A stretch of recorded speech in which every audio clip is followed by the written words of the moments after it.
আব্দুস সাত্তার মোহনপুর রাজশাহী, এই লোকটা সৌদি আরবে একবার কাজে গেছিল। তো তার কাজ পড়েছিল ঢেঁড়সে পানি দেওয়া, ঢেঁড়স পরিচর্যা করা, ঢেঁড়সের কাজ। তো কাজ করতে করতে একটু দেরি হয়ে বা একটু দাঁড়ালেই যে দেখছে পাহারাদার ম্যানেজার, ও বলছে হারাম হারাম, এ বলে চিৎকার করে। আবার খেতে বসেছে, তা 8টা বেজে গেছে 2 মিনিট। তখন এসেছে, এসে ভাতে থুথু দিচ্ছে আর মুখে বলছে হারাম, আর পাছার উপরে লাথি মারছে। পাছার উপরে লাথি মেরে মুখে হারাম বলে ভাতে থুথু দিয়ে জানাচ্ছে যে তোমার এখন ভাত খাওয়া ঠিক না। তখনও বুঝেছে যে যারা কাজ করবে তাদেরকে কি এভাবে করাতে হবে। তো সবাই যখন বাইরে যাবে তখন সময়ের যে ফাঁকি দেওয়া যায় না, এইটা বুঝতে পারে। ফাঁকি দেওয়া যে যায় না, এ কথা আজ থেকে নিয়ে 1450 বছর পূর্বে রাসূল সাল্লাল্লাহু আলাইহি সাল্লাম বলেছেন। তিনি বলেছেন ও আব্দুর রাজুল রাইন, যারা কাজের লোক, দাস দাসী, তারাও দায়িত্বশীল। ও মুসলমান রায়াতি, বিচারের মাঠে তার দায়িত্ব সম্পর্কে যথাযথভাবে জিজ্ঞাসা করা হবে। সে 8 ঘন্টার ডিউটি নিয়ে, আমানত নিয়ে কতটুকু কাজ করেছে করেনি। একবারে সিরিয়াল শুরু হয়েছে। রাসূল সাল্লাল্লাহু আলাইহি সাল্লাম বলছেন যারা দেশের দায়িত্বশীল তাদেরকে বিচারের মাঠে তার জবাব দিতে হবে। যারা বাড়ির দায়িত্বশীল তাদেরকে বিচারের মাঠে তার দায়িত্ব সম্পর্কে জবাব দিতে হবে। যারা বাড়ির মহিলা, মা, বৌমার শাশুড়ি, মেয়ের মা, আপনার স্ত্রী, তাকে তার কর্ম সম্পর্কে জবাব দিতে হবে। একদিক থেকে শুরু করে নিচে নামতে নামতে নামতে নামতে চলে আসেন রাখাল কিষানের কাছে। ও আব্দুর রাজুলের আইন, যে বাড়ির দাস দাসী, রাখাল কিষান, জনপাট, তাদেরকে বিচারের মাঠে তার কর্ম সম্পর্কে জবাব দিতে হবে। তার মানে সে ফাঁকি দিতে পারবে না। তো কবরে যখন ফিতনা শুরু হবে তখন তাকে কমানোর, তাকে শিথিল করার কোনো পথ থাকবে না। তাহলে এই ফিতনা আর সেই ফিতনা সমান নয়। রাসূল সাল্লাল্লাহু আলাইহি সাল্লাম বলেছেন আল্লাহ, আমি তোমার কাছে বাঁচতে চাচ্ছি ইহকালের ফিতনা, পরকালের ফিতনা হতে। মানুষ বুঝলো না, বুঝার চেষ্টা করে না যে শ্বাস বন্ধ হয়ে গেলে সব শেষ, কোনো কিছু করতে পারবো না, ছেলে মেয়ের কোনো উপকার করতে পারবো না, বাড়ি ঘরের কোনো খবর নিতে পারবো না, অর্থ সম্পদ কি হলো সেটা বুঝতে পারবো না। এ কথাই সত্য। মানুষ যদি জানতো যে আমার শ্বাস পর্যন্ত আমি শেষ, এটা যদি বুঝতো, মূল্যায়ন করতো, তাহলে এইভাবে পৃথিবীর পিছনে পড়তো না। আর দুনিয়া হুলওয়াতুন খাজিরা, রাসূল সাল্লাল্লাহু আলাইহি সাল্লাম বলছেন দুনিয়া হচ্ছে মিঠা বস্তু, তুমি তার পিছনে পড়ো না, দুনিয়া তোমাকে ধোঁকা ফাঁকি দিতে পারে, তুমি বিপদে পড়ে যাবা। রাসূল সাল্লাল্লাহু আলাইহি সাল্লাম বলেন ফাত্তাকুদ দুনিয়া ওয়াত্তাকুন নিসা, তোমরা দুনিয়া থেকে সাবধান থাকো, মহিলা থেকে সাবধান থাকো, দুনিয়া তোমাকে বিপদে ফেলে দিবে। কত কি করলে, শ্বাস বন্ধ হয়ে গেলে পাল্টা আবার সব চালু হলো। মানুষ বুঝার চেষ্টা করে না আসলে মরণ কি জিনিস। তাই মাঝে মধ্যে বলি মরণ একদিন আসবে, বইটি লিখে যে বইটা পড়া দরকার। মরণ নিয়ে মানুষের ভাবা দরকার। কবর যত কঠিন, কিয়ামত তার চেয়ে অনেক বেশি কঠিন। কিয়ামত যত কঠিন, জাহান্নাম তার চেয়ে অনেক অনেক অনেক বেশি কঠিন। জনগণকে, জাতিকে, মুসলমানকে, পৃথিবীর মানুষকে বাঙালি হিসেবে বুঝাতে পারলাম না জাহান্নাম কত কঠিন। রাসূল সাল্লাল্লাহু আলাইহি সাল্লাম যেভাবে বলেছেন তাতে কবর যত কঠিন, জাহান্নাম তার চেয়ে অনেক, কিয়ামত তার চেয়ে অনেক বেশি কঠিন। কিয়ামত যত কঠিন, জাহান্নাম তার চেয়ে অনেক অনেক অনেক বেশি কঠিন। এই যে ওয়াকাফ আলাল কবর, উসমান রাদিয়াল্লাহু তাআলা আনহু যখন কবরের পাশে দাঁড়াতেন তখনই কান্নাকাটি শুরু করতেন, এমনভাবে কাঁদতেন হাত্তা তাবুল্লা লেহিয়াতাহু, ইয়াবুল্লাহ তো কেঁদে তিনি তার দাড়িকে ভিজিয়ে দিতেন, ঝরঝর করে চোখের পানি ঝরত। আপনার কি কোনোদিন ঝরঝর করে চোখের পানি ঝরে? এরকম আপনার পরিস্থিতি আসে? আপনি কি আপনার পাপকে বলে, কর্মকে বলে ভয় করেন? জাহান্নাম জান্নাত বলে ভয় করেন?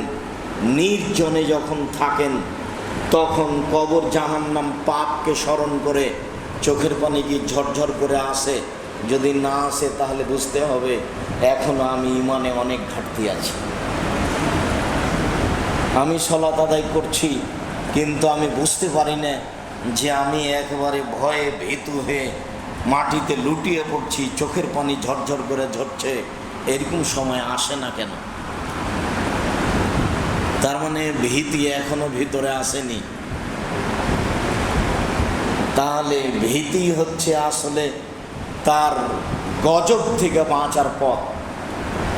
সেই লোকটা যখন বলল যে আমাকে যদি আল্লাহ ধরতে পারে পৃথিবীর সবার চেয়ে বেশি শাস্তি দিবে, অতএব আমার ছেলেরা শুনে রাখো, আমি মারা গেলে তোমরা আগুন দিয়ে জ্বালিয়ে দিও, অর্ধেক ছাই পানিতে ফেলে দিও, অর্ধেক ছাই মাটিতে ফেলে দিও। আল্লাহ আমাকে ধরতেও পারবেন না, শাস্তিও দিতে পারবেন না। মারা গেলে ছেলেরা তাই করলো। সব কিছু আল্লাহর আদেশে চলে। আমার এই শ্বাসটা আল্লাহর আদেশে চলছে। আল্লাহর নবীকে জিজ্ঞাসা করা হলো রূহ, আত্মা কি জিনিস? তখন কিছুক্ষণ পরে জিবরাইল এসে বললেন আল্লাহর নবীকে যে আল্লাহ বলছেন যে রূহ হচ্ছে আল্লাহর আদেশ। সূর্যটা কিভাবে আসে, কিভাবে যায়, কবে তাকে আদেশ করলেন, কবে তার শেষ আছে, আদেশেই চলছে। একদিন যেদিন নিষেধ হয়ে যাবে সেদিন শেষ, ও আর আসবে না এইভাবে, তবে একদিন শেষ হবে, এই কথাই ঠিক। তো আমারও শ্বাসের আদেশ চলছে। যেদিন আমার আদেশ বন্ধ হয়ে যাবে সেদিন আমার দেহের ভিতর আর আদেশ থাকবে না, শ্বাস থাকবে না। মানে আমার এই রূহটা, আমার এই আত্মাটা হচ্ছে আল্লাহর আদেশ। অপরের আদেশ নিয়ে অনেক কিছু করলাম, কথা তাই মনে হচ্ছে না? অপরের আদেশ নিয়ে, আল্লাহর আদেশ নিয়ে নিজেকে নিজের কিছু ভেবে ছেলে মেয়ের পাল্লায় পড়ে, অর্থ সম্পদের পাল্লায় পড়ে অনেক কিছু করলাম। এটাই তো মনে হচ্ছে, বুঝলে সেটাই হবে। কবর যত কঠিন, কিয়ামত তার চেয়ে অনেক বেশি কঠিন। কিয়ামত যত কঠিন, জাহান্নাম তার চেয়ে অনেক অনেক অনেক বেশি কঠিন। উসমান রাদিয়াল্লাহু তাআলা আনহু যখন কবরের পাশে দাঁড়াতেন তখন দুই চোখের পানি ঝরঝর ঝরঝর করে ঝরত। বলা হলো তাজকুরুল জান্নাত ওয়ান নার ফালা তাবকি ওয়া তাবকি মিন হাযা, আপনি জাহান্নাম জান্নাতের কথা বলেন তখন আপনি কাঁদেন না, কিন্তু কবরের পাশে দাঁড়ালে আপনি এত কাঁদেন কেন? এইটা তার সামনে জিজ্ঞাসা থাকে। তিনি বললেন, রাসূল সাল্লাল্লাহু আলাইহি সাল্লাম বলেছেন, ইন্নাল কবর আউয়ালু মানজিল মিন মানাজিলিল আখিরাহ, নিশ্চয়ই কবর হচ্ছে পরকালের যত স্তর আছে তার প্রথম স্তর।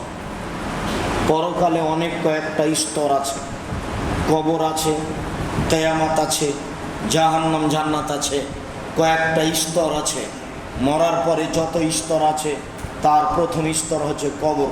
ফাইন নাজা মিনহু ফাবাদা আইসার মিনহু, যদি মানুষ কবরে বেঁচে যায় তাহলে এরপরে যত স্তর আছে সব সহজ হয়ে যাবে। আর যদি ফাইনলাম এনজু মিনহু, কবরে যদি বাঁচতে না পারে ফাবাদাহু আসাদ্দু মিনহু, তাহলে তারপরে যত স্তর আছে সবার জটিল ও কঠিন হয়ে যাবে। তাই আমি জাহান্নাম জান্নাতের কথা বলে অত কান্নাকাটি আমার আসে না, কবর দেখলে আমার যত কান্নাকাটি আসে। রাসূল সাল্লাল্লাহু আলাইহি সাল্লাম বললেন, জুরু কবরাকুম ফাইন্নাহু তুযাক্কিরু মাউতাকুম, তোমরা কবরকে জিয়ারত করো তাহলে তোমার মরণ স্মরণ হবে। দিন রাত দেধারসে মানুষকে কবর দিয়ে আসছি, বড় বড় কবরস্থান ঢাকা শহরে, মনে কিছু হয় না, গল্প করতে করতে গেলাম, কবর দিয়ে গল্প করতে করতে চলে আসলাম। যে বাড়ির লোক মারা গেছে দেখি অনেক খানা পানির ব্যবস্থা, মিঠাই টিঠাই করা আছে, টাকা পয়সার অভাব নাই, জনগণ খাচ্ছে, আলেম ওলামা খাচ্ছে, ধর্মের কে দান দেয়। 3 দিন যাবত ওই বাড়িতে খানা পানি চলবে না, হোটেলে খেতে হবে, আজকে ওখানে নয়। যা বলছি সেটাই শরীয়ত।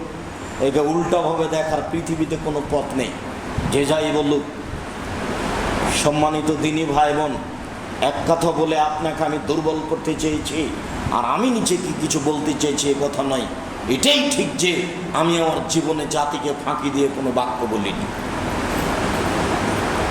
আর কোনো বাক্য বলবো এমনটা আমার বিবেচনায় আসে না। আর কোনো স্বার্থকে সামনে রেখে আমাকে কিছু বলা লাগে এরকম পরিবেশ আমার জীবনে কোনোদিন আসেনি। বাকি সময়ে যেন এরকম না আসে, এটাই আল্লাহর উপরে আমার জোরালো দাবি। সম্মানিত দিনী ভাই বোন, যে বাড়িতে মানুষ মারা গেছে 3 দিন যাবৎ সেই বাড়িতে কোনো প্রকার খানা পানি সাজগোজ কোনো কিছুই হবে না। কেউ মারা গেলে তার পরিবার শোক পালন করবে 3 দিন। স্বামী মারা গেলে স্ত্রী শোক পালন করবে 4 মাস 10 দিন। এটাই হচ্ছে শরীয়ত। এর কমবেশ হচ্ছে শরীয়ত বিরোধী কাজ। বলছিলাম কবর যত কঠিন, কিয়ামত তার চেয়ে অনেক বেশি কঠিন। কিয়ামত যত কঠিন, জাহান্নাম তার চেয়ে অনেক অনেক অনেক বেশি কঠিন। রাসূল সাল্লাল্লাহু আলাইহি সাল্লাম বলেছেন, মারাআইতু মানজারান কাত্তাল কাবর আফজা মিনহু। আমার জীবনে আমি দেখিনি কোনো দৃশ্য যেটা কবরের চেয়ে আশ্চর্য ভয়াবহ হতে পারে। আমি দেখিনি আমার জীবনে কোনো দৃশ্য যেটা কবরের চেয়ে আশ্চর্য ভয়াবহ হতে পারে। কবরই সবচেয়ে আশ্চর্য দৃশ্য, কবরই সবচেয়ে ভয়াবহ দৃশ্য। পৃথিবীতে যত দৃশ্য আছে সবচেয়ে ভয়াবহ ভীতিকর দৃশ্য হচ্ছে কবর। কবর বলতে বুঝবেন না যে 2.5-3 হাত 2.5 হাত গর্ত, 4.5 হাত 5 হাত লম্বা, এর নাম কবর। আসলে তার নাম কবর নয়। সেটাই যদি কবর হয় তাহলে যে আগুনে জ্বলে ছাই হয়ে গেল তার কবর কোথায়? বাড়ির পিছনে যে বাপ মা আত্মীয় স্বজনকে পুঁতে রেখে আসলাম তার নাম কবর যদি হয়, তাহলে পানিতে ডুবে যে মরে হারিয়ে গেল তার কবর কোথায়? সেটাই যদি কবর হয় তাহলে বাঘে যাকে খেয়ে নিল তার কবর কোথায়? কবর বলতে মরার পর থেকে নিয়ে বিচারের দিন পর্যন্ত একটা দীর্ঘ সময়ের নাম কবর। কবর যত কঠিন, কিয়ামত তার চেয়ে অনেক বেশি কঠিন। কিয়ামত যত কঠিন, জাহান্নাম তার চেয়ে অনেক অনেক অনেক বেশি কঠিন। হাজার হাজার বছর থেকে মানুষ অনেকে কবরে আছে, শতাব্দীর পর শতাব্দী আছে, কালের পর কাল কবরে আছে। রাসূল সাল্লাল্লাহু আলাইহি সাল্লাম ভালো মানুষের জন্য কবরের সময়সীমা বলেছেন 12 রাতের সমান। নাম কা নমতিল আরুশে লাইকে জহিলা বাহালি। যদি উত্তর ঠিক হয়ে যায় কবরে, তখন ফেরেশতা বলবেন ঘুমিয়ে যাও 12 রাতের ঘুমার মতো, যাকে কেউ জাগাবে না তার অতীব প্রিয় মানুষ ছাড়া। এইটা আমি এমনি সামাজিকভাবে বুঝাতে গিয়ে বলেছি। বিবাহ করে নিয়ে রাত 9টা-10টার সময় বাড়িতে আসলেন, বাপ মা আত্মীয় স্বজনের সাথে কথাবার্তা কিছু হলো, মায়েরা বোনেরা সুন্দর করে বাসর ঘর সাজিয়ে রেখেছে। বাসর ঘর সাজাতে হবে এ কথাই সত্য, তবে ভাবি সাজাবে এ কথা মিথ্যা। চাচাতো বোন, খালাতো বোন, ফুফাতো বোন এরা ঘর সাজাবে এই কথা মিথ্যে। মানে জেনা আগেই চালু হয়ে গেছে, সংসার শুরু হওয়ার আগে। আর চাঁপাইনবাবগঞ্জের নীতিতে যদি বিবাহ হয় তাহলে বিবাহের বৈঠকে যাওয়ার আগে জেনা চালু হয়েছে। সারা গ্রামের মেয়েরা আসবে, তার গায়ে হলুদ মাখাবে, কত চিৎকার করে চিলিয়ে গীত গাইবে তার কোনো হিসাব নাই। অনেকেই যাবে মেয়ে দেখতে, দেখার এক পর্যায়ে টাকা দিবে, বউ বায়না করা হবে। আমি বলেছি, আমি আব্দুর রাজ্জাক বিন ইউসুফ বলছি, রাজশাহী চাঁপাইনবাবগঞ্জের বিবাহের শুরু থেকে নিয়ে শেষ পর্যন্ত কোনো একটি কাজ জায়েজ আছে তা আমার জানা নেই। এখনো বলছি, চাঁপাইনবাবগঞ্জ জেলার বিবাহের শুরু থেকে নিয়ে শেষ পর্যন্ত এমন একটা কর্ম জায়েজ আছে তা আমার জানা নেই। সবই হারাম, সবই নাজায়েজ। জানি না ঢাকা শহরের খবর, তবে আমি দেখি সিরিডেলা স্কুল মাঠে বিবাহের অনেক নাচ গান হয়। জি, আপনি যাই মনে করেন, আব্দুর রাজ্জাক সাহেবকে খাটো চোখে দেখার কোনো সুযোগ নেই, এর বৈধতার কোনো সুযোগ নেই। আপনি হারাম, ন্যাক্কারজনক, নোংরা, জঘন্য, বর্বর, অসভ্য কাজ করে নিজেকে কিছু মনে করবেন না। বাউল হিসেবে এই হিসাব থেকে ফিরে আসলে নিজেকে আপনি কিছু ভাবতে পারেন আমি একটা ভালো কাজ করেছি। এমনটা কাজ করে মেয়ে নাচিয়ে বাজনা বাজিয়ে নিজেকে সফল মনে করবেন না, অসম্ভব, এটা হতে পারে না। ভুল হিসাব। রাসূল সাল্লাল্লাহু আলাইহি সাল্লামের নীতিকে উপেক্ষা করে সফলতা মনে করার কোনো প্রশ্নই আসে না, অন্তত মুসলমানের জন্য আসে না। আহলে হাদিস তো তার উপরে।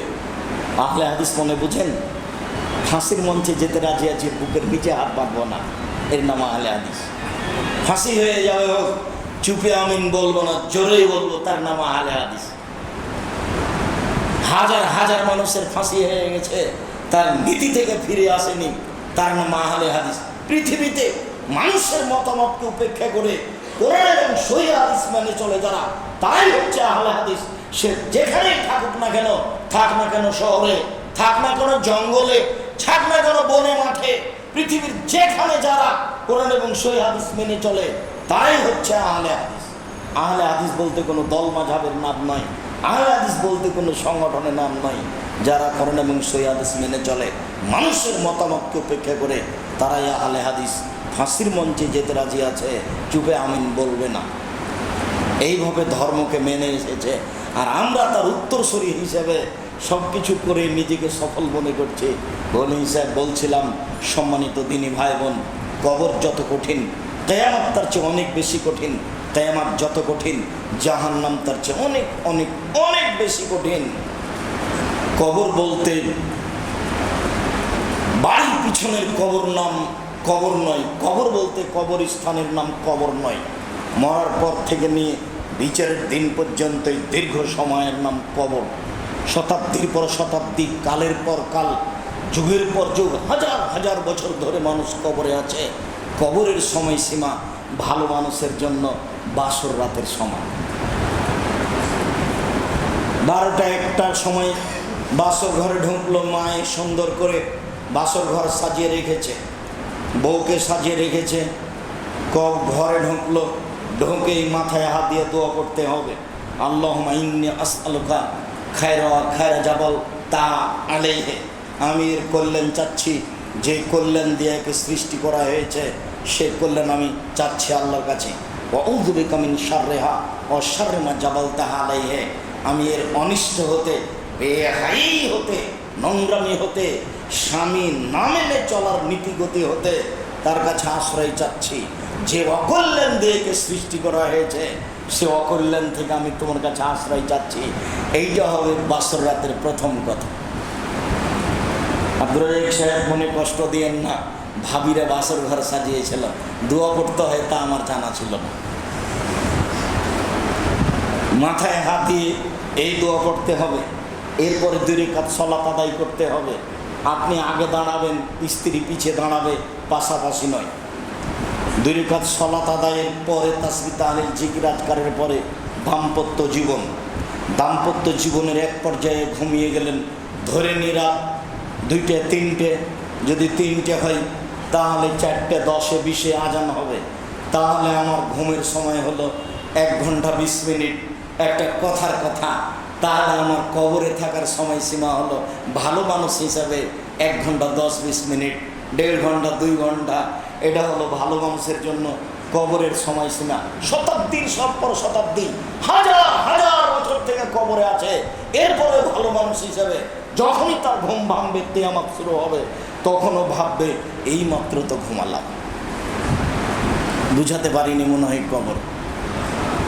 কবরের সময়সীমা ভালো মানুষের জন্য বাসর রাতের সমান। আমি আপনাকে কি দিয়ে বুঝাবো বাসর রাত কতটুকু? একটা মোটামুটি এদেশে প্রচলিতভাবে যেভাবে বাসর রাত ঘটে, আমি সেইভাবে বোঝানোর চেষ্টা করলাম। বাসর রাতের সময়সীমা অনুমান ধরে নিলাম 1 ঘন্টা 20 মিনিট, অনুমান ধরে নিলাম 1.5 ঘন্টা 2 ঘন্টা।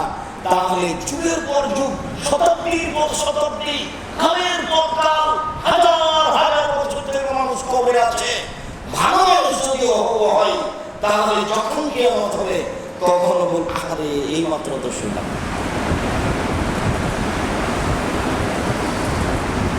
এর নাম কবর।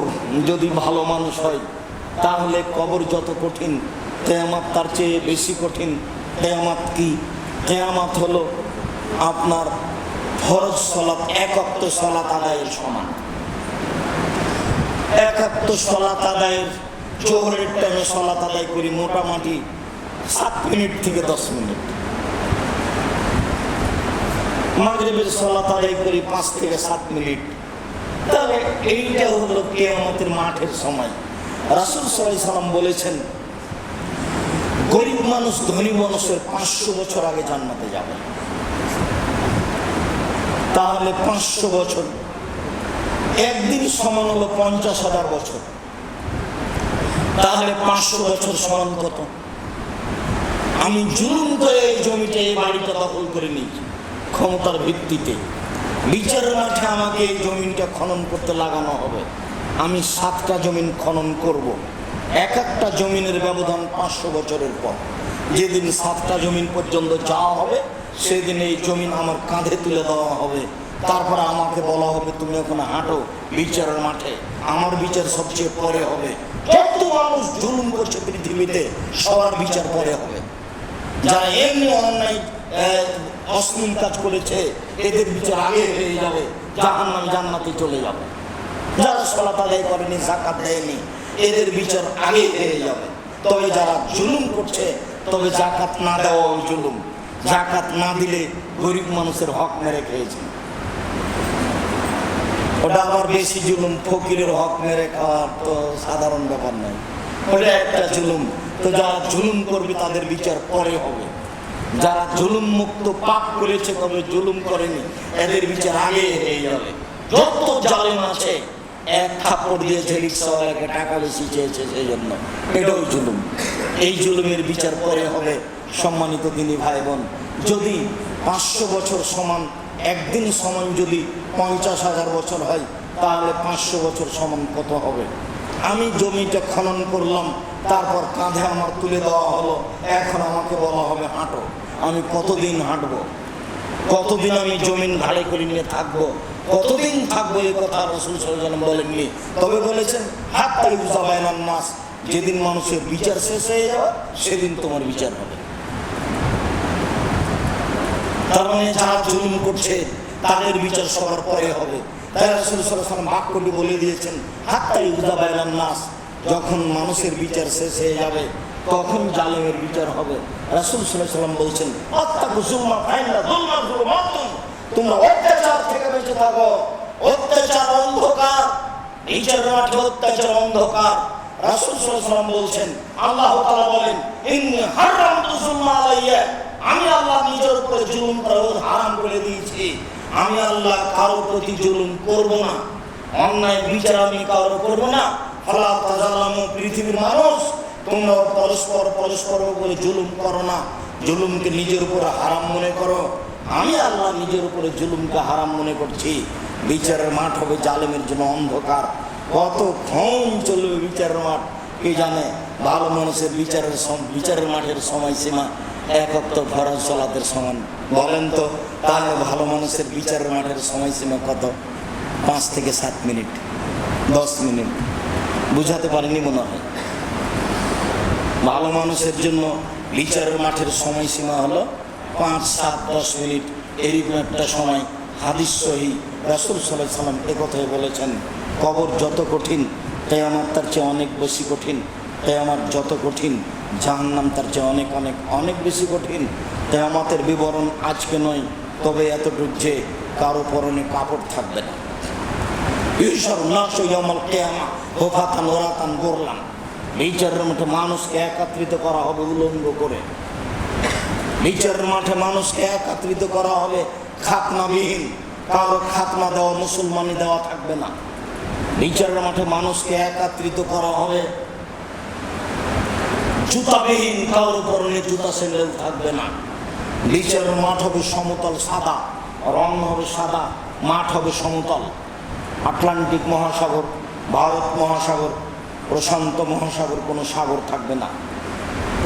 মাটি আকাশ ভেঙে চৌচির হয়ে সারা পৃথিবী সমতল হয়ে যাবে। আর পৃথিবী যত বড় আছে তার চেয়ে কত লক্ষ কোটি গুণ বড় হবে তা মানুষ জানে না। ওয়াইদা আরজু মুক্তা, যেদিন পৃথিবীকে সম্প্রসারিত করা হবে, বিচারের মাঠে থাকবেন আল্লাহ, বিচারের মাঠে থাকবেন ফেরেশতা, বিচারের মাঠে থাকবেন বিচারের মাঠে থাকবে জিন, বিচারের মাঠে থাকবে মানুষ, বিচারের মাঠে থাকবে পশু প্রাণী, বিচারের মাঠে থাকবে জাহান্নাম, বিচারের মাঠে থাকবে জান্নাত। সব কিছু বিচারের মাঠে থাকবে। বিচারের মাঠ কত বড় তা বুঝাতে আমি মানুষ হিসেবে অক্ষম। তবে আল্লাহ তাআলা বলেছেন ওয়াইদাল আরজু মুদ্দাত, যেদিন পৃথিবীকে সম্প্রসারিত করা হবে। রাসূল সাল্লাল্লাহু আলাইহি ওয়াসাল্লাম বলেছেন ইহশারুন নাসু ইয়াউমাল কিয়ামা হুফাতান ওরাতান গোরলান, বিচারের মাঠে মানুষকে একত্রিত করা হবে।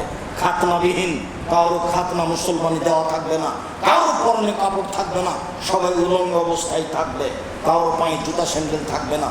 তখন আয়েশা রাদিয়াল্লাহু তাআলা বলেছিলেন আল্লাহর নবী এটা কেমন কথা হলো, বিচারের মাঠে মানুষ উলঙ্গ থাকবে, একজন আরেকজনের দিকে তাকিয়ে দেখবে।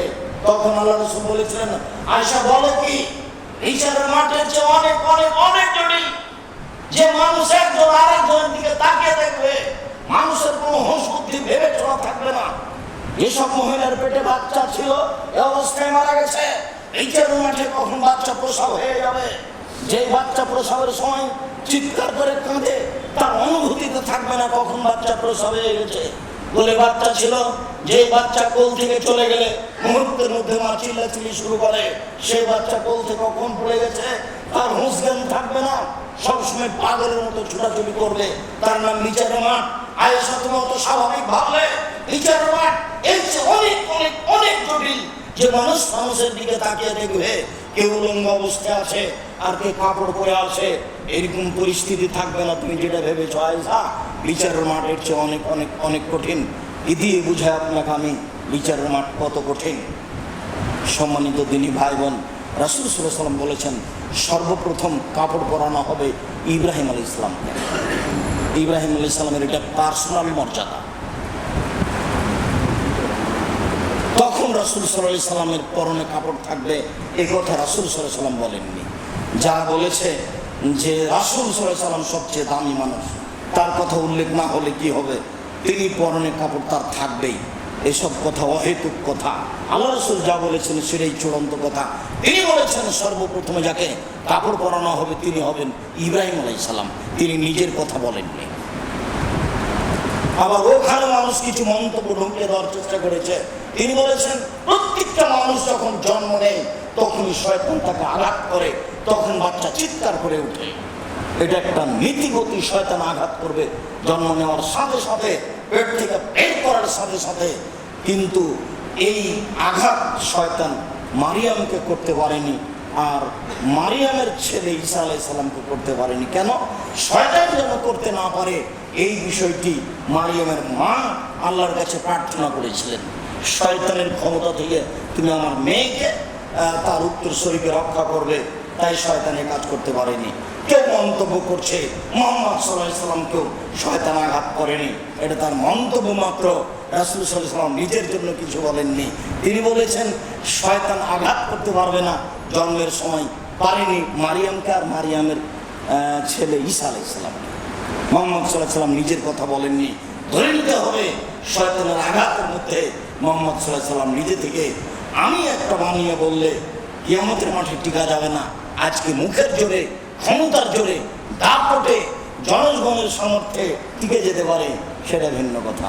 বলছিলাম কিয়ামতের মাঠ যেদিন বিস্তারিত বলবো সেদিন হবে আজকের জন্য বিচারের মাঠ এতটুকুই। কবর যত কঠিন কিয়ামত তার চেয়ে অনেক বেশি কঠিন, কিয়ামত যত কঠিন জাহান্নাম তার চেয়ে অনেক অনেক অনেক বেশি কঠিন। আল্লাহ তাআলা বলেন জাহান্নামের পরিচয়,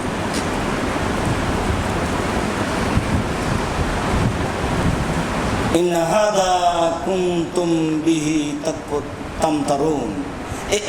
এই সেই জাহান্নাম, যে জাহান্নামের ব্যাপারে তোমাদের সন্দেহ ছিল। বলা তো হয়, নবী তো বলছেন, আলেম ওলামা তো বলে জাহান্নামের কথা, আসলেই কি তা হবে?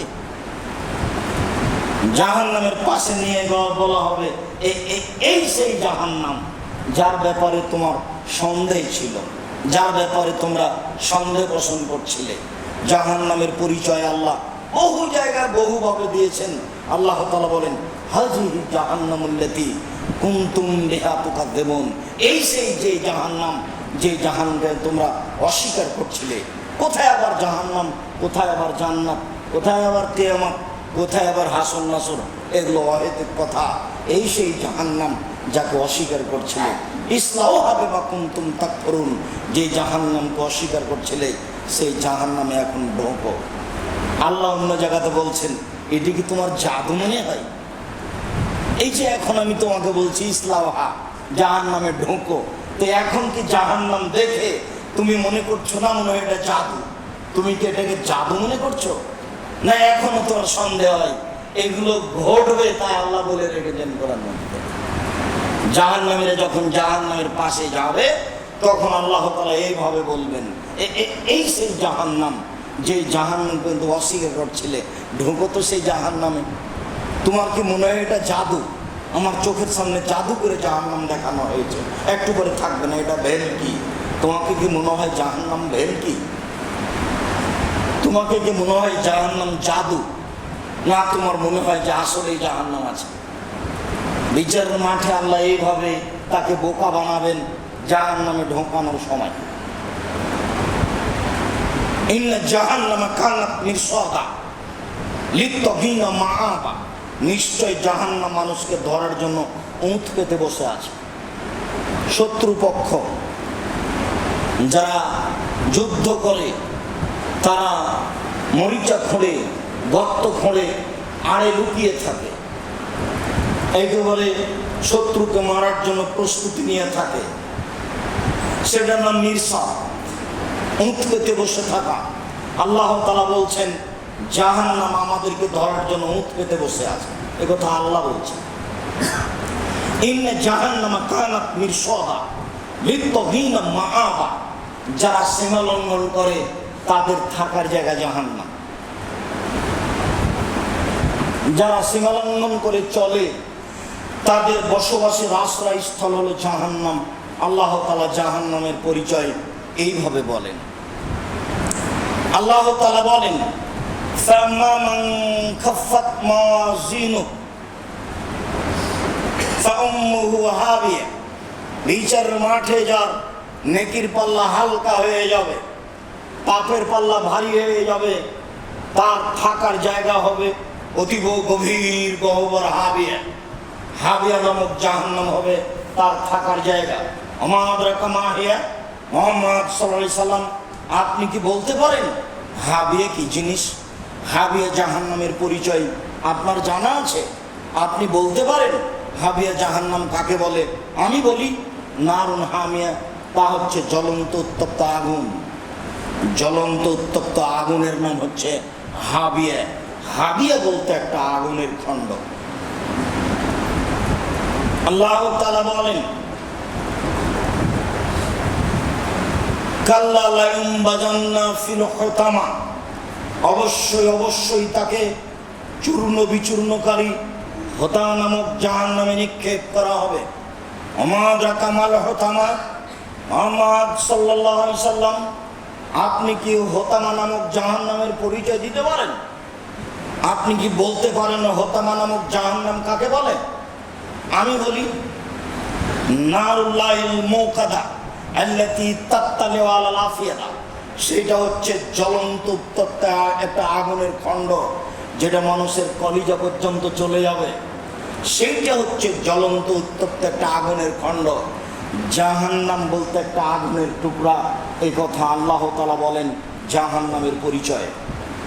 সাউসলিহি সাকার, অচিরে আমি তাকে সাকার নামক জাহান্নামে নিক্ষেপ করব। ওমা আদরাকা মা সাকার, মুহাম্মদ সাল্লাল্লাহু আলাইহি সাল্লাম আপনি কি বলতে পারেন সাকার নামক জাহান্নাম কি? এই ব্যাপারে আপনার কোনো অবগতি আছে? ওমা আদরাকা মা সাকার, আমি বলি লা তুবকি ওয়ালা তাদার, সাকার এমন একটি জাহান্নাম যে জাহান্নাম মানুষকে ছাড়বেও না, যে জাহান্নাম মানুষকে মারবেও না, যেখানে মানুষ মরেও না, যেখানে মানুষ বাঁচেও না, তার নাম জাহান্নাম। সেইটা আবার কি? মরাও হলো না, বাঁচাও হলো না, তো তার নাম জাহান্নাম, অবাক জায়গা। আল্লাহ তাআলা বলেন লা ইয়ামুতু ফিহা ওয়া লা ইয়াহইয়া, মানুষ জাহান্নামে মরবেও না, মানুষ জাহান্নামে বাঁচবেও না। জাহান্নামের পরিচয় আল্লাহ তাআলা বলেন আয়াতিল মাউতু মিন কুল্লি মাকান ওয়া হুয়া বিমাইয়ান, জাহান্নামে মানুষকে চতুর্দিক থেকে ঘিরে ধরবে, কিন্তু জাহান্নামে মানুষ মরবে না। জাহান্নামে এক অবাক জায়গা, আল্লাহ তাআলা এইভাবে জাহান্নামের পরিচয় দিচ্ছেন। সম্মানিত দিনী ভাই, আপনাদেরকে আমি প্রথমে একটা কথা বলতে ভুলে গেছি বললেই চলে, সেইটা হলো এই যে নিজেকে মূল্যায়ন করবেন, নিজেকে বোকা বানাবেন না।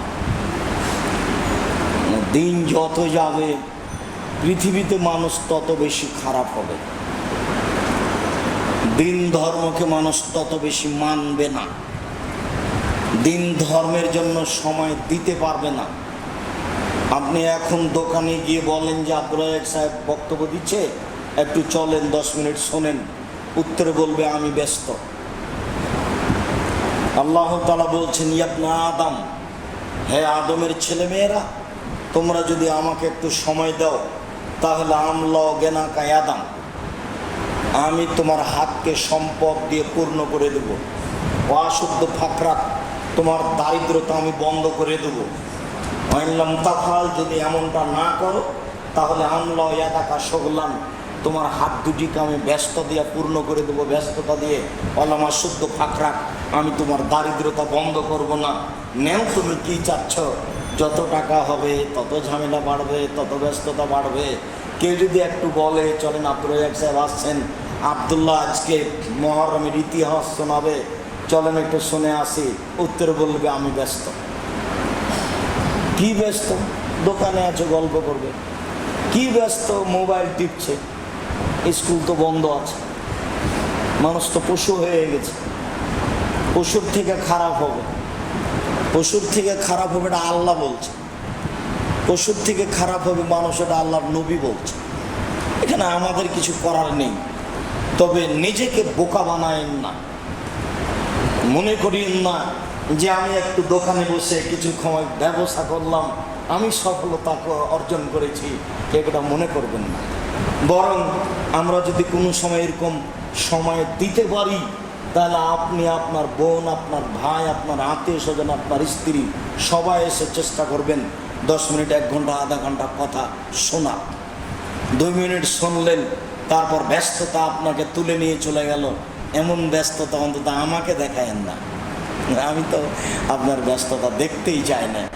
আপনার এতে ভালো লাগলেই কি আর খারাপ লাগলেই কি। তবে আপনি মনে করিয়েন না আমিও দুনিয়াতে থাকি, আমিও তো আপনার সাথেই আছি, ঝামেলা তো আমার সাথেও আছে, আমারও তো আহাল পরিবার আছে, হাট বাজার আছে, আমরা তো খেয়ে থাকি, না খেয়ে তো থাকি না। হয়তো বা আপনার চেয়ে আমার, নিজস্ব কথা বলছে, আপনার চেয়ে আমার ব্যস্ততা কম হতে পারে, এমনটা হতে পারে। মোবাইলটা চালু থাকলে অনেকেই রিং দিয়ে ফতোয়া জিজ্ঞাসা করে, অনেকে মন ভরে গালি দেয়, মানে যেভাবে গালি দেওয়া তার জন্য সাজে। অনেকেই প্রতিষ্ঠানের খবর জানতে চায়, অনেকেই মতবিরোধের কথা বলে, সেটা তো আছেই। প্রতিষ্ঠানের ঝামেলা তো আছে, পেপার পত্রিকা তো আছে, প্রশ্নের উত্তর তো আছে, প্রতিষ্ঠান তো আছে, ছাত্রছাত্রী তো আছে, মেহমান তো আছে। শুধু খালি কলিং বেল মানুষের সময় দিতে দিতে দেখা যায় যে এখানে অর্ধেক সময় পার হয়ে যাচ্ছে, তারপরেও মানুষের সন্তুষ্টি আছে এটা মনে করা যায় না। খুব গেছিলাম, কত শুনেছি যে বাড়ির নাম মেহমানখানা, কেউ কথা বলেনি, ঘুরে এসেছে। কত অভিযোগ নেবেন আপনি? সময় দিল না। আব্দুল রাজ্জাক সাহেব আমার সাথে দাঁড়িয়ে দাঁড়িয়ে কথা বলেছে, কত কি হয়ে গেছে, একবারে একটু বসে কথা বললেন না। উনি কথা বলতে পারেন না, ওনারটাও ঠিক না, আমি সময় পাই না, আমারটাও ঠিক। তো নিজেকে মানুষ হিসেবে এরকম বৈঠককে মূল্যায়নের জন্য চেষ্টা করবেন, ভালো হবে। বরকত ভিন্ন জিনিস, সেটা আপনি মনে রাখেন। রুজি ভিন্ন জিনিস, যেটা আমি উপার্জন করছি সেটা রুজি, আর ওর ভিতরে আর একটা বরকত লাগবে। যদি বরকত না থাকে যতই টাকা ইনকাম হোক হাতে হাতে শেষ হবে, আসে আর চলে যায়, বুঝতে পারি না। এত টাকা মাসে ইনকাম করলাম, কোথায় চলে গেল? তার মানে বরকত হচ্ছে না, আসে আর যায়। মাসে 50,000 টাকা বেতন পেয়েছি, 25 দিনের আগে শেষ হয়ে গেছে। আর একজন মাসে 10,000 বেতন পেয়েছে, আহাল পরিবার নিয়ে খেয়েছে, চাচা চাচিকে দিয়েছে, বাপ মাকে দিয়েছে, ফকিরকে দিয়েছে, তারপরে নাকি 2,000 টাকা আছে। কি ঘটনা বুঝলাম না। এর নাম বরকত। আমাদের কিছু করার নাই, রাসূল সাল্লাল্লাহু আলাইহি ওয়াসাল্লাম এইভাবেই বলছে। আচ্ছা, ওনার একটা বাক্য আপনাকে শোনাই। উনি বলছেন, এই শোনো, যখন তোমাদের কেউ খাবে সে যেন আঙ্গুল চেটে খায়, প্লেট চেটে খায়। কেন? লায়েদ্রি ফিয়াতেনাল বারাকা, আঙ্গুলের কোন ভাঙা ভাতে, প্লেটের কোন ভাতে বরকত আছে তার জানা নাই। আল্লাহ রাসূলও জানেন না, আমরাও জানি না। তবে তিনি যে কথা বলেছেন এটা সত্য। বরকত আছে কোন ভাতে আমি জানি না, আমি ধুয়ে ফেলে দিয়েছি ড্রেনে, তখন বরকত আমার বাড়ি থেকে চলে গেছে। এখন যত টাকা ইনকাম করি আর এই বাড়িতে বরকত ঠেকানো যাবে না, শুধু খালি টাকা আসবে আর যাবে, কিছু করা যাবে না। শান্তি বেশি, অশান্তি বেশি বাড়বে, ঝামেলা বেশি বেড়ে যাবে, তার নাম বাড়িতে বরকত উঠে গেছে। কতদিন এই কথাটা বুঝাতে গিয়ে বললাম, আল্লাহ নবী বললেন মাপে বরকত দাও। আরে দাড়ি পাল্লাতে 1 কেজি আমি চাউল নিলাম, এখানে আবার বরকত কি আছে? আল্লাহ রাসূল বললেন যে মসজিদে বরকত দাও, এই শহরে বরকত দাও, এখানে আবার কি বরকত? এটা বুঝলাম না। তো এই কথাটা বুঝাতে গিয়ে একদিন বলেছিলাম যে আপনাদের বাড়িতে আপনার দাদার করা একটা টেবিল আছে, বেশ সুন্দর, ভালো কাঠের তৈরি করেছে। আপনি একটা সাদ করে আপনার দাদার চেয়ে ভালো করে খরচ করে একটা টেবিল বানিয়েছেন, দিয়ে লোকটা বাড়িতে রেখে বের হয়েছে, আর ওপরে একটা কি ছিল বস্তা, কিভাবে বস্তাটা করে টেবিলের উপরে করে ভেঙেছে। এবার আপনি দরজায় গিয়ে মিস্ত্রি বলছেন, ভাই তাড়াতাড়ি আসেন, টেবিল তো ভেঙে গেল। বলেন তো ঘটনা কি? ওটা তো আছে প্রায় 60 বছর, 70 বছর, 100 বছর থেকে, আর এটা মিস্ত্রি বের হয়নি, ভেঙে গেল। তার মানে এটার নাম হলো বরকত। আমি করেছিলাম সেই জিনিসটাতে বরকত নেই, আমার বাপ করেছিল, আমার দাদা করেছিল, সেই জিনিসটাতে বরকত আছে, তার নাম বরকত। আমি ফাঁকি ঝুঁকি দিয়ে কত কি করে ঢাকা শহরে কয়েকটা বাড়ি করলাম, তারপর আমার বয়স যখন ৭০-৬৫, তখন থেকে শেষ হতে লাগতে শেষ হতে হতে হতে হতে আমি যখন 25 বছর বয়সের ছিলাম, তখন আমাদের কিছুই ছিল না, মাত্র ভাড়া বাড়িতে ছিল আমার বাপ। দেখি আমি এখন ভাড়া বাড়িতে, ভাড়া বাড়িতে। কেন এই ঘটনা আপনি বিশ্বাস করতে পারছেন না নাকি? কত নেবেন? এরই নাম হলো বরকত নেই, এসেছে আর চলে গেছে। যার জন্য বরকত আল্লাহর কাছে চাইতে হবে, আল্লাহ তুমি আমার রুজি রোজগারে বরকত দাও, আল্লাহ তুমি আমার অর্থ সম্পদে বরকত দাও, আল্লাহ তুমি আমার বাড়ি ঘরে বরকত দাও। বলছিলাম জাহান্নামের পরিচয়। রাসূল সাল্লাল্লাহু আলাইহি ওয়াসাল্লাম বলেন, ইন্না শাহরাতাল লাযিমা লা তুলকা মিন শাফির জাহান্নাম ফাতাবি ফি কারিহা সাবিনা আম। একটা বিশাল খণ্ড যদি জাহান্নামের মুখের উপরে ছেড়ে দেওয়া হয়, তাহলে নিচে পৌঁছিতে সময় লাগবে 70 বছর। জাহান্নামের পরিচয়ে যদি 1 কোটি মণ ওজনের একটা পাথর মুখের উপরে ছেড়ে দিই, তাহলে 1 কোটি মণ ওজনের পাথর কত দ্রুত নিচে নামতে পারে? 70 বছর লাগবে নিচে পৌঁছতে। এটা যদি 1 মাস নিচে যায় কত কিলো যেতে পারে? এটা যদি 1 বছর নিচে যায় কত কিলো যেতে পারে? এটা যদি 50 বছর নিচে যায় কত কিলো যেতে পারে? আমি এখন কি দিয়ে বুঝাতে পারি জাহান্নাম কত গভীর? আল্লাহ তাআলা বলছেন, ইন্নাল মুনাফিকিনা ফি দারকিল আসফালি মিনান নার। যারা মুনাফিক তারা জাহান্নামের নিচে থাকবে। হিন্দু জাহান্নামে যাবে, তবে জাহান্নামের নিচে থাকবে, এই কথা রাসূল সাল্লাল্লাহু আলাইহি ওয়াসাল্লাম বলেন। এ কথা আল্লাহ বলেননি। আল্লাহ বলেছেন যারা মুনাফিক, যারা সমাজে গন্ডগোল বাধায়, যারা মিথ্যা কথা বলে, যারা গল্প করতে থাকে, আজান হয়ে আছে গল্প চালিয়ে যাচ্ছে, এশার সালাতে ফজরের সালাতে মসজিদে যায় না, এদের কাছে মুনাফিকি লক্ষণ আছে, এরা মুনাফিক। কেউ যদি একটানা 40 দিন তাকবীরে তাহরিমা ধরতে পারে, তাহলে তার নাম জাহান্নামের তালিকা থেকে কেটে দেওয়া হবে, আর তার নাম মুনাফিকের তালিকা থেকে কেটে দেওয়া হবে। এ কথা মুহাম্মদ সাল্লাল্লাহু আলাইহি সাল্লাম বলেন, হাদিস সহিহ। এদেশে একটা বই পাওয়া যায়, উপদেশ। আমি জানি না উপদেশ বইয়ের সাথে আপনার কতটুকু সম্পর্ক। আমি অনুরোধ জানাচ্ছি, বই নিজে পড়েন, বন্ধু বান্ধবীকে পড়তে বলেন। কতই টাকা লাগতে পারে আমি জানি না। দুপুরে আপনি কয়টা পত্রিকা নিয়ে গেছেন? আপনি কি মনে করছেন যে আমার কথার ভিতরে কিছু সন্দেহ আছে? কালকে আমরা ফতোয়া বোর্ডে ছিলাম, কালকে সম্ভবত 9 জন ছিলাম। এমন কোনো দিন মাসিকা লিতে সম্পত্রিকায় ফতোয়া আসেনি যাতে ফতোয়া বোর্ড হয়নি। 4 বছর থেকে এই পত্রিকা চলছে। 14-15 জন 16 জন কর্মচারী আছে পত্রিকার পিছনে। 50টা প্রশ্নের উত্তর আছে। জামিয়া সালাফিয়ার সবচেয়ে উন্নত মানের কল্যাণকর মুখপত্র পত্রিকা মাসিক আলিতে সম্পত্রিকা। এখনো এই প্রত্যেক মাসে এই পত্রিকায় 1.5 থেকে 2 লক্ষ টাকা আপনাদের লস আছে। কেন? আপনারা ঠিক মতন নেন না, সেজন্য। এই লস আমি দিই, এই কথা আমি মনে করি না। এই লস জামিয়া সালাফিয়া দেয়, এই কথা আমি মনে করি না। এটা আপনাদের লস। কোনো সময় বলবেন না জামিয়া সালাফিয়া আব্দুর রাজাক সাহেবের প্রতিষ্ঠান। জামিয়া সালাফিয়া আপনাদের প্রতিষ্ঠান, বিশেষভাবে সুরটলা মসজিদের লোকের প্রতিষ্ঠান, বিশেষভাবে মালিকটলার লোকের প্রতিষ্ঠান। যারা এই সুরটলা মালিকটলায় বসবাস করে তাদের জন্য।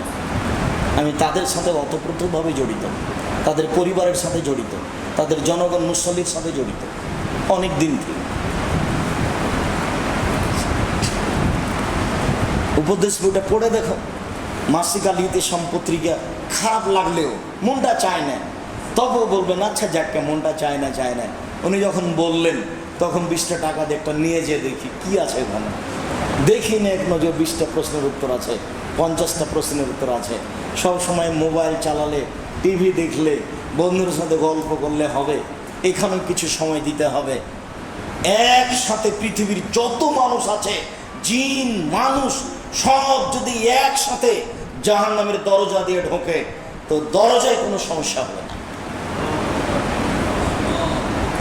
জাহান্নামের দরজাই যদি এমন হয়, তাহলে জাহান্নাম কত বড়।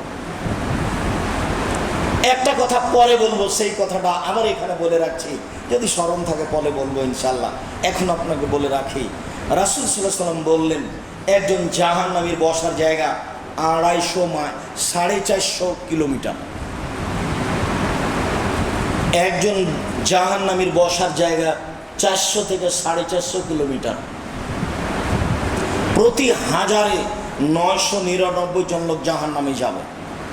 পৃথিবীর জন্ম থেকে নিয়ে কিয়ামত পর্যন্ত 1000-এ 999 জন লোক যদি জাহান্নামে যায়, আর যদি একজনের বসার জায়গা 400 কিলোমিটার হয়, তাহলে জাহান্নাম কত বড়।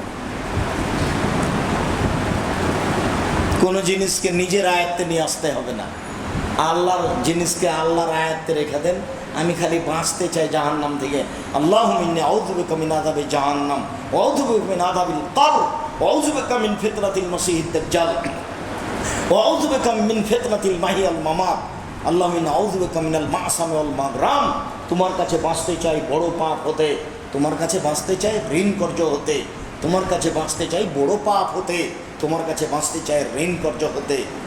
বহুদিন বলেছি এই মসজিদে আপনাকে, ঋণ নিয়ে ব্যবসা বাণিজ্য করবেন না, ঋণ নিয়ে বাড়ি গাড়ি করতে যাবেন না। কবরে চলে গেলে এই বাড়ি গাড়ির সাথে আপনার কোনো সম্পর্ক থাকবে না, ছেলে মেয়ে ভোগ করবে, আর আপনার বিচারে আর পাপ ক্ষমা হবে না। বড় জটিল জিনিস, জানা যায় হবে না। আপনার ঋণ থাকলে তো ক্ষমা তো বাদ পড়ে গেছে, ওটা তো গেছেই, শহীদ হয়ে গেল, ঋণের পাপ ক্ষমা হবে না। ঋণ নিয়ে গাড়ি বাড়ি, ঋণ নিয়ে জমি জায়গা, ঋণ নিয়ে ব্যবসা বাণিজ্য করবেন না। ঋণ নিয়ে ছেলে মেয়ের আহার জোগাতে পারেন। যদি আজকে ঋণ না নিই, তাহলে ছেলে মেয়ের সকালের খাদ্য হবে না, সেইটা ভিন্ন কথা। রাসূল সাল্লাল্লাহু আলাইহি ওয়াসাল্লাম আয়েশা রাদিয়াল্লাহু আনহা বলেন, এমন একদিন আল্লাহ রাসূল সালাত শুরু করেছেন আর এই দোয়া না পড়ে সালাম ফিরেছেন, এটা ঘটেনি। মানে যখনই তিনি সালাত আরম্ভ করেছেন, তখনই সালাম ফেরার পূর্বে দুআয়ে মাসুরার শেষের অংশ বলেছেন, প্রথম অংশ বলেছেন, শেষের অংশ বলেছেন। দোয়ায়ে মাসুরা বুঝেন তো, আল্লাহুম্মা ইন্নী যালামতু নাফসি যুলমান কাসীরা, এটা হচ্ছে দোয়ায়ে মাসুরার প্রথম অংশ। আর দোয়ায়ে মাসুরার পরের অংশ হচ্ছে আল্লাহুম্মা ইন্নী আউযু বিকা মিন আযাবি জাহান্নাম ওয়া আউযু বিকা মিন আযাবিল কবর। দোয়ায়ে মাসুরা মানে রাসূলের পক্ষ থেকে বর্ণিত দোয়া, যে দোয়া রাসূল সাল্লাল্লাহু আলাইহি ওয়াসাল্লাম নিজে বলেছেন। সম্মানিত দিনী ভাই বোন, বলছিলাম জাহান্নামের পরিচয়। জাহান্নামকে টেনে বিচার মাঠে নিয়ে যাওয়া হবে। উজিয়ে ইয়াউমাইদিন বিজাহান্নাম, জাহান্নামকে টেনে হেঁচড়ে বিচার মাঠে নিয়ে যাওয়া হবে। জাহান্নাম প্রস্তুত আছে। কোথায় আছে? সাত জমিনের নিচে আছে। কোথায় আছে? আল্লাহ ভালো জানে। জান্নাত প্রস্তুত আছে। কোথায় আছে? সাত আকাশের উপরে আছে। কোথায় আছে? আল্লাহ ভালো জানেন। জাহান্নাম জান্নাত প্রস্তুত আছে। আব্দুল ইবনে মাসউদ রাদিয়াল্লাহু তাআলা আনহু বলেন, ইয়াউমাইদিন বিজাহান্নাম, বিচার মাঠে জাহান্নামকে টেনে হেঁচড়ে নিয়ে যাওয়া হবে। আল্লাহ সাবুন আলফা জিমাম, জাহান্নামের গায়ে ৭০,০০০ লোহার রশি লাগানো থাকবে। মা কুল্লি জিমামিন সাবুন আলফা মালাক, প্রত্যেক রশির সাথে ৭০,০০০ ফেরেশতা থাকবেন। একজন ফেরেশতার এত ক্ষমতা, এই বিশাল পৃথিবীতে এইভাবে হাত ঢুকিয়ে গোটা পৃথিবীকে উল্টে দিতে পারে। এইরকম ফেরেশতা ৭০,০০০ ফেরেশতা এক একটা রশিতে থাকবেন। আর রশি থাকবে ৭০,০০০, জাহান্নামের গায়ে লাগানো থাকবে। টেনে হেঁচড়ে বিচারের মাঠে নিয়ে যাওয়া হবে। বিচারের মাঠে থাকবে জাহান্নাম, বিচারের মাঠে থাকবে জান্নাত, বিচারের মাঠে থাকবেন আল্লাহ, বিচারের মাঠে থাকবেন ফেরেশতা, বিচারের মাঠে থাকবে মানুষ, বিচারের মাঠে থাকবে জিন, বিচারের মাঠে থাকবে পশু প্রাণী। মানুষের তো বিচার হবেই, পশু প্রাণীরও বিচার হবে। কোনো শিংওয়ালা ছাগল যদি বেশিংওয়ালা ছাগলকে গুঁতা মেরে থাকে, তাহলে বিচারের মাঠে বেশিংওয়ালা ছাগলের শিং দিয়ে শিংওয়ালা ছাগলকে গুঁতা মেরে নিয়ে পরিশোধ করে নেওয়া হবে। এই হলো তাদের জাহান্নাম জান্নাত। তারা জাহান্নাম জান্নাতে ঢুকবে না। মানুষ এবং জিন ছাড়া কেউ জাহান্নাম জান্নাতে যাবে না। সব বিচারের মাঠে থাকবে। বিচারের মাঠ পর্যন্ত শেষ। মানুষের তো বিচার হবেই, পশু প্রাণীরও বিচার হবে। বলছিলাম সম্মানিত দিনী ভাই বোন, জাহান্নাম কথা বলতে পারে। জাহান্নাম কথা বলতে পারে। ফাস্তাকাতিন নারেলা রাব্বিহা, যখন জাহান্নাম প্রস্তুত করা হলো, জাহান্নাম তার প্রতিপালকের কাছে অভিযোগ করে বলল, রব্বি এখন বাজ আমার কিছু অংশকে ধরে খাই। এদিক থেকে আগুন ঝাপটা মেরে ওইদিকে গেলে পুরো এলাকাকে ধরে নেয়, ওই দিক থেকে আগুন ঝাপটা মেরে এদিকে আসলে পুরো এলাকাকে ধরে নেয়। আমার কিছু অংশকে ধরে খাচ্ছে। আমি একে বহন করতে পারছি না। তুমি কি আমার একটু কথা শুনবে? জাহান্নামের ভিতরে কিছু শাস্তিকে লাঘব করে দিবে, হালকা করে দিবে। আল্লাহ বলছে, ঠিক আছে জাহান্নাম, তোমার কথা মেনে নেওয়া হলো। ফাওজিন আল্লাহ হাবিনাফসাইনে, জাহান্নামকে অনুমতি দেওয়া হলো দুইটি শ্বাসের, একবার ছাড়ো আর একবার নেও। জাহান্নামে যখন শ্বাস ছাড়ে তখন পৃথিবী ৬ মাস গরম থাকে, আর যখন জাহান্নাম শ্বাস ধরে তখন পৃথিবী ৬ মাস ঠান্ডা থাকে। আর না হয় জাহান্নামে এক এলাকা হলো ঠান্ডা আর এক এলাকা হলো গরম। গরম এলাকা থেকে একবার শ্বাস ছাড়লে পৃথিবী ৬ মাস গরম থাকে, আর জাহান্নামে একটু শাস্তি হালকা হয়। আর যখন ঠান্ডা এলাকা থেকে শ্বাস ছাড়ে তখন পৃথিবী ৬ মাস ঠান্ডা থাকে, আর এই এলাকা একটু হালকা হয়। এই শ্বাস পৃথিবীতে যেভাবে লাগে সেভাবে ঠান্ডা হয়। কোনো এলাকা ঠান্ডাই হয় না, কোনো এলাকা বেশি ঠান্ডা হয়। তার মানে জাহান্নামের শ্বাসটা পৃথিবীর উপরে যেভাবে পড়ে সেভাবে কমবেশি ঠান্ডা। ঠিক গরমটা পৃথিবীর উপরে যেভাবে পড়ে সেভাবে পৃথিবী গরম হয়। কোনো এলাকা বেশি গরম, কোনো এলাকা কম গরম, কোনো এলাকা নাতিশীতোষ্ণ, গরমও নাই ঠান্ডাও নাই। মানে জাহান্নামের এই ভাবটা মাঝামাঝির ভিতরে থাকে। এই কথা রাসূল সাল্লাল্লাহু আলাইহি ওয়াসাল্লাম বলেন, হাদিস বুখারী মুসলিম। জাহান্নাম কথা বলতে পারে। আবু হুরায়রা রাদিয়াল্লাহু তাআলা আনহু বলেন, রাসূল সাল্লাল্লাহু আলাইহি ওয়াসাল্লাম বলেছেন, লা তাজালু জাহান্নাম তুলকা, জাহান্নামের ভিতরে মানুষকে দিতে থাকা হবে, দেওয়া হবে। তারপর জাহান্নামকে বলা হবে, হালিম তালা, জাহান্নাম তুমি কি পূর্ণ? তখন জাহান্নাম বলবে হাবিম মাসিদ, আর কি কিছু আছে? জাহান্নাম কথা বলতে পারে, আর কি কিছু আছে? এটা জাহান্নাম বলবে। তাহলে আর কি কিছু আছে? এটা জাহান্নামের কথা। মুখ নাই কিভাবে বলবে? আপনার মোবাইলটার মুখ নাই, তবুও তো কথা বলছে। আপনার চোখের সামনে আপনার বানানো মেশিন যদি মুখ ছাড়া কথা বলতে পারে, তাহলে জাহান্নামও পারে, মাটিও পারে। মাটি কথা বলবে, এই কথা আল্লাহ তাআলা বলছেন, পৃথিবীর উপরে যা কিছু ঘটছে পৃথিবী সব টপ টপ টপ টপ করে কথা বলে দিবে। বিচারের মাঠে কেউ নাই ঘরে, কার সাথে কথা বললেন লন্ডন আমেরিকায়, কোন বোনের সাথে কোন ভাবির সাথে কিভাবে কথা বললেন, মাটি সব ধরে রেখেছে। একবারে বিচারের মাঠে সব টপ টপ টপ টপ করে বলে দিবে, কেউ কাপড় ঠেকাতে পারবে না। আবার সব তুলে ধরা হবে, আপনি দেখেই বুঝতে পারবেন এই দিন তো সেই দিন আব্দুর রাজ্জাক সাহেব এসেছিলেন, এই তো সেই দিনের পাপ। আমি আমার ভাবির সাথে কথা বলছিলাম জুমার খুতবার পরেও। একবার দেখার সাথে সাথে আপনি দিনের মতো বুঝতে পারবেন। আবার হাতে খাতাখান দেওয়া হবে, দেখে পড়বেন, ও এইটা তো সেই পাপ। আপনি আরবি জানলে পড়তে পারবেন, না জানলে পড়তে পারবেন। আর বলবেন মালে হাজার কিতাব লাই গজর সাগির তালা কবিরা, কি আশ্চর্য ধরনের খাতা, জীবনের ছোট কথা লেখা আছে, জীবনের বড় কথা লেখা আছে। এগুলো সব বিচার মাঠের অবস্থা। যখন কিয়ামতের মাঠের আলোচনা হবে তখন এগুলো ধারাবাহিকভাবে আসবে। এগুলো বিচারের মাঠের সমস্যা। কাউকে অপরাধী প্রমাণ না করে জাহান্নামে দেওয়া হবে না। জাহান্নাম কথা বলতে পারে, ওই সময়ে জাহান্নাম যখন বলবে আর কি কিছু আছে, তখন আল্লাহ তাআলা নিজেই তার পাকে জাহান্নামে ঢুকিয়ে দিবেন। জাহান্নামের কিছু অংশের মধ্যে ঢুকে একবারে চাপা লেগে আঁটো সাঁটো হয়ে যাবে। ওই সময় জাহান্নাম বলবে যথেষ্ট, আমি এখন পূর্ণ, যথেষ্ট, আমি এখন পূর্ণ। জাহান্নাম কথা বলতে পারে। আবু হুরায়রা রাদিয়াল্লাহু তাআলা আনহু বলেন, রাসূল সাল্লাল্লাহু আলাইহি ওয়াসাল্লাম বলেছেন, তাহাজ্জাতুন নার ওয়াল জাহান্নাম, যেমন তাহাজ্জাতুল জান্নাত ওয়ান নার, বিচারের মাঠে জাহান্নাম আর জান্নাত আল্লাহর সামনে হইচই লাগিয়ে দিবে। দেখুন যেমন হইচই করে মানুষ, এইভাবে আল্লাহর সামনে জাহান্নাম আর জান্নাত হইচই লাগিয়ে দেবে। কি বলে জাহান্নাম আর জান্নাত হইচই লাগিয়ে দিবে? ফাকালাতিন নার, জাহান্নাম বলবে, ও সিত্ত বিল মুতাজাব্বিরিন আল মুতাকাব্বিরিন, আল্লাহ আমার ভিতরে স্বৈরাচারী, স্বেচ্ছাচারী, বদমেজাজি, অহংকারী কেন? এর কারণ কি? আমার ভিতরে স্বৈরাচারী, স্বেচ্ছাচারী, অহংকারী, বদমেজাজি কেন? এরা কেন আমার ভিতরে?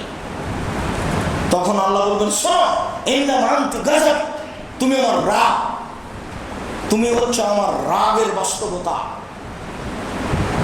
জাহান্নাম মানে আমার রাগ, জাহান্নাম মানে আমার গোসা, জাহান্নাম মানে আমি ক্ষিপ্ত হয়ে আছি, তার বাস্তবতা হচ্ছে জাহান্নাম। ইন্নামা আনতা গাযাব, ইন্নামা আনতি গাযাব, জাহান্নাম তুমি আমার রাগ, ওয়াদরু বেকে মারার সময় নেবে, তোমাকে দিয়ে আমার যার উপরে ইচ্ছা আমার বান্দা আমি তাকে শাস্তি দেবো। তুমি হচ্ছে আমার বাস্তবতা, তুমি হচ্ছে আমার রাগ। জাহান্নাম কথা বলতে পারে। এইভাবেই তো রাসূল সাল্লাল্লাহু আলাইহি ওয়াসাল্লাম বলেছেন, এইভাবে তো আল্লাহ বলেছেন। জাহান্নামের খড়ি হবে মানুষ ও পাথর। আল্লাহ তাআলা বলছেন, ওকুদুহান নাস ওয়াল হিজার, জাহান্নামের খড়ি হবে মানুষ ও পাথর।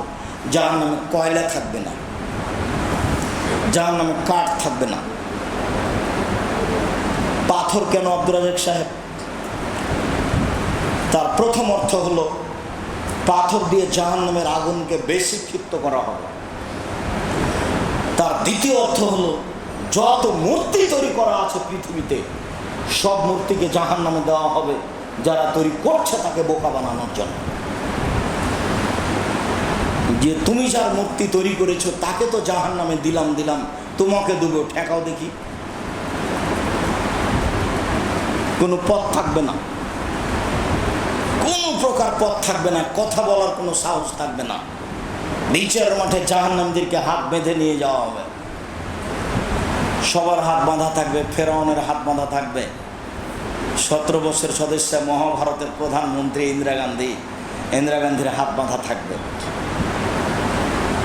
ভিক্টোরিয়া মহারানী এলিজাবেথের হাত পিছন দিক থেকে বাঁধা থাকবে, কেউ খুললে দিতে পারবে না। হাত বেঁধে জাহান্নামে নিয়ে যাওয়া হবে। তাহলে কি বিচারের মাঠে কেউ পালিয়ে যাবে তাই বেঁধে নিয়ে যাওয়া হবে? জি না, অপমান করার জন্য। সবাই দেখবে যে ফেরাউনের হাত বাঁধা আছে, সবাই দেখবে যে নমরুদের হাত বাঁধা আছে। মান সম্মানের ব্যাপার। রংপুর গাইবান্ধা গোবিন্দগঞ্জ পলাশবাড়ির মুজিবুর বিএসসি বলেছিলেন, ঠিক আছে আমি নিজে হাতে জেলে যাব, আমার হাতে হাত কড়া দিয়ে নিয়ে যেতে হবে না, আমি আপনার আগে আগে হাঁটছি, তবে আপনি আমাকে হাত কড়া দিয়ে নিয়ে যাবেন না। হাত কড়া দিয়ে নিয়ে যাওয়া আমার মান সম্মানের ব্যাপার, আমি তো এমনি যেতে চাচ্ছি। তার মানে আল্লাহ কেন বেঁধে নিয়ে যাবেন? তার যেন মান সম্মান না থাকে জাহান্নামে যাওয়ার সময়, এইটা যেন কেউ বুঝতে না পারে যে আমি মান সম্মান নিয়ে হেঁটে যাচ্ছি, জাহান্নামে যাচ্ছি। তাই জাহান্নামে যাওয়ার সময় কারো মান সম্মান থাকে, এটা আল্লাহ চাইবেন না। আর একটা অর্থ হতে পারে, মানুষ শেষ সময়ে বাঁচার একটা চেষ্টা করে হাত দিয়ে। রিক্সার সাথে আপনি ধাক্কা খেয়ে গেছেন, কখন যে আপনি হাত দিয়ে নিজেকে বাঁচাচ্ছিলেন বুঝতে পারেননি, দেখেন হাতে আঘাত খেয়ে গেছে। যখন মানুষের শেষ চেষ্টা বাঁচার হাত দিয়ে, তাকে যখন নিক্ষেপ করা হবে জাহান্নামে, তখন সে হাত দিয়ে নিজেকে ঠেকানোর চেষ্টা করবে। এই সুযোগটা যেন না থাকে, এর কারণে পিছনে জাহান্নামীদের পিছন দিকে হাত বাঁধা থাকবে। আল্লাহ আলাম, আল্লাহ ভালো জানেন ঘটনা কি। তবে আল্লাহ তাআলা বলেছেন, এদের ধর, এদের শিকল বন্দি কর, এদের টেনে হেঁচড়ে জাহান্নামে নিয়ে যাও, এটা আল্লাহর আদেশ। খুজুহু বা গুল্লুহু, এদের ধরো, এদের শিকল বন্দি করো, পিছন দিকে হাত বেঁধে টেনে হেঁচড়ে ফেরেশতারা নিয়ে যাও। তাদের কোনো দয়াময় ভালোবাসা বোঝা যাবে না। যেভাবে আদেশ করা হয়েছে সেভাবেই করবে, তারা আল্লাহর আদেশের 19-20 করবে না। সম্মানিত দিনী ভাই বোন, জাহান্নামের আজকের আলোচনার জন্য সংক্ষিপ্ত শাস্তির কথা। জাহান্নামের উল্লেখযোগ্য শাস্তি হলো জাক্কুম গাছ। কাঁটাযুক্ত গাছের নাম হচ্ছে জাক্কুম গাছ। সাজারাতুন তাখরুজু মিন নাসরিল জাহিম, জাহান্নামের নিচে থেকে গজিয়ে উঠবে গাছ। পানির ভিতরেও গাছ গজায়। নদী দেখেছেন কি না? আমরা তো নদী এলাকার মানুষ। দাম ঘাস বলে আমরা তাকে, পানির অনেক নিচ থেকে গজিয়ে এসে পানির উপরে ভাসে। তো মাটিতে গজিয়ে বের হয়ে চলে এসেছে। তাহলে আগুনের ভিতরেও গাছ গজাতে পারে, তার নাম জাক্কুম গাছ। ইন্না লাদাইনা আনকালাম ওয়া জাহিমা জাগুসাতিন, আমার কাছে থাকবে শাস্তি হিসাবে দুর্বোধ্য বেড়ি। সবার পা বাঁধা থাকবে, হাত বাঁধা থাকবে। আমার কাছে থাকবে দাও দাও করে জ্বলতে থাকা আগুন। আমার কাছে থাকবে কাঁটাযুক্ত জাক্কুম গাছ। আমি স্পষ্ট অত বলতে পারছি না জাক্কুম গাছ কেমন, তবে আমরা রাজশাহী চাঁপাইনবাবগঞ্জের মানুষ হিসাবে মাঝে মধ্যে বলেছি যে নদী এলাকায় এক ধরনের গাছ হয়, যে গাছে ফল হয় এরকম ছোট ছোট, আমরা তাকে গ্রামের ভাষায় গুঠে বেগুন বলি। গাছটা পেকে গেলে ফলগুলো লাল হয়ে যায়, আর ফলগুলো ভাঙলে শুধু খালি দেখা যায় বীজ আর বীজ। বেগুনের চেয়ে ছোট, ছোট বেগুনের চেয়ে ছোট। যখন গাছটা মারা যায়, শুকিয়ে যায়, তখন দেখা যায় শুধু কাঁটা আর কাঁটা। জাক্কুম গাছ এমন হতে পারে। যখন মানুষ 1000 বৎসর ক্ষুধার্ত থাকার কারণে মুখে দিবে, দেওয়ার সাথে সাথে গলায় বেঁধে যাবে, ওটা আর নিচেও যাবে না, ওটা আর টেনে বের করাও যাবে না। লায়ামুতু ফিহা ওয়া লা ইয়াহইয়া, এখনো মরবেও না, এখনো বাঁচবেও না, তার নাম জাক্কুম। কি বুঝলেন? সম্মানিত দিনী ভাই বোন, এই হলো জাক্কুম গাছ। জাহান্নামের উল্লেখযোগ্য শাস্তি হচ্ছে আগুন। রাসূল সাল্লাল্লাহু আলাইহি ওয়াসাল্লাম বলেন, কারো আগুন থাকবে টাকনো পর্যন্ত, কারো আগুন থাকবে হাঁটু পর্যন্ত, কারো আগুন থাকবে কোমর পর্যন্ত, কারো আগুন থাকবে নাক পর্যন্ত। আল্লাহ তাআলা বলেন, তাকে আগুন দিয়ে জ্বালানো হবে। কুল্লামা নাজাত জুলুদুহুম বাদাল্লাহুম জুলুদান গায়রাহা, যতবার জ্বলে যাবে ততবার তাকে নতুন চামড়া দেওয়া হবে। আল্লাহ তাআলা বলেন সাউরুহুম সাউদা, আমি আগুনের পাহাড় বানাবো, আগুনের পাহাড়ে উঠবে নামবে, আগুনের ক্ষমতা হবে দুনিয়ার আগুনের চেয়ে 69 গুণ বেশি। জাহান্নাম নিয়ে উল্লেখযোগ্য শাস্তি থাকবে। আপনার সাপ, উটের সমান সাপ একবার দংশন করলে 40 বছর ব্যথা থাকবে। জাহান্নামে উল্লেখযোগ্য শাস্তি থাকবে। বিচ্ছু একবার দংশন করলে 40 বছর ব্যথা থাকবে। জাহান্নামে শাস্তি থাকবে, শাস্তির ব্যবস্থা উল্লেখযোগ্য, হাতুড় তা দিয়ে পিটানো হবে, এর নাম জাহান্নাম। আজকের মতো জাহান্নাম থেকে বাঁচার জন্য 1 নম্বর দোয়া আল্লাহুম্মা ইন্নী আউযু বিকা মিন আযাবি জাহান্নাম ওয়া আউযু বিকা মিন আযাবিল কবর শেষ পর্যন্ত। 2 নম্বর দোয়া আল্লাহুম্মা কিনি আযাবাক ইয়াওমা তাবাসু ইবাদাক। 3 নম্বর দোয়া আল্লাহুম্মা আজরিনি মিনান নার, সকালে সন্ধ্যায় 3 বার করে। 4 নম্বর দোয়া সালাম ফেরার পূর্বে রব্বানা আতিনা ফিদ দুনিয়া হাসনাতাও ফিল আখিরাতি হাসনাতাও ওয়া কিনা আযাবান নার, এই দোয়া পড়বেন।